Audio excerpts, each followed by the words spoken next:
This is Chris Brown from NorthStar Law Group.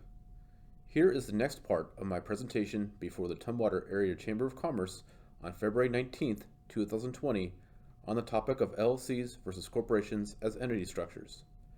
In this clip, I discuss the pros and cons of LLCs and corporations based on different scenarios. I hope you enjoy. Now lastly, my recommendations. For LLCs, I like LLCs for holding stuff. If you're holding real estate, and you always hold real estate in an LLC, do not hold real estate in a separate S corporation. There are bad tax consequences all around that. Always hold real estate in an LLC. Investments, investment property, intellectual property is a huge one too. That's becoming a huge thing right now. I've got a lot of clients with a lot of intellectual property right now, and they need protection. Or if you're just starting out, I get it. You want to start your business, but you don't really have the funds to really kind of go see an attorney. Yeah, it's okay, but just kind of keeping back in the mind that you really need to kind of get some legal advice as you go along.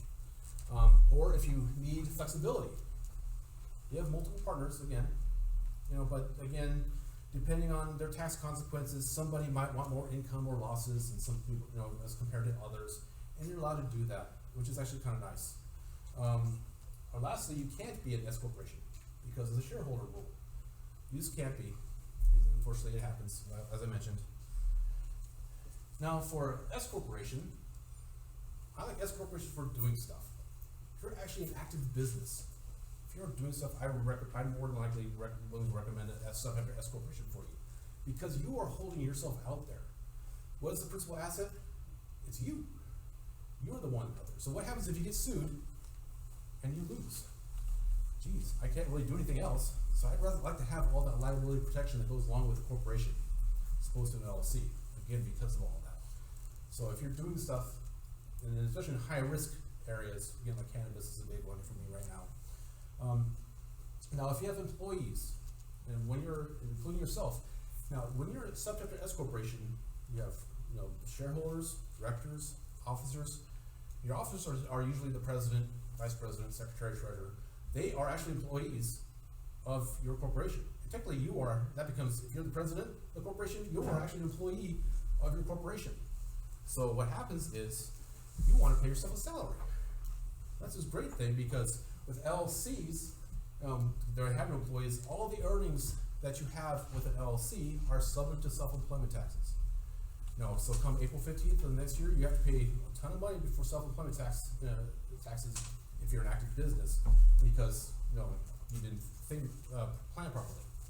Now, again, with a corporation, if you decide to pay yourself a salary as the president, as long as it's reasonable, as long as you can justify the salary, then you pay yourself a salary of, say, $50,000 a year, because that's what other people in similar situated industries make, experience, things like that.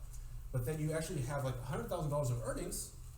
You only have to pay self-employment taxes on that $50,000 of salary. Everything else, you can still take out of the corporation, but that's as a distribution or dividend, and that is not subject to self-employment taxes.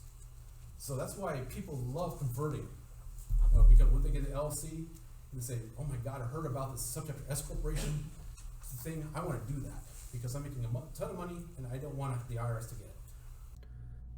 Thank you for watching. If you would like to learn more or would like to schedule an appointment to discuss a business or estate planning issue you have, please reach out to us by phone or email at your earliest convenience.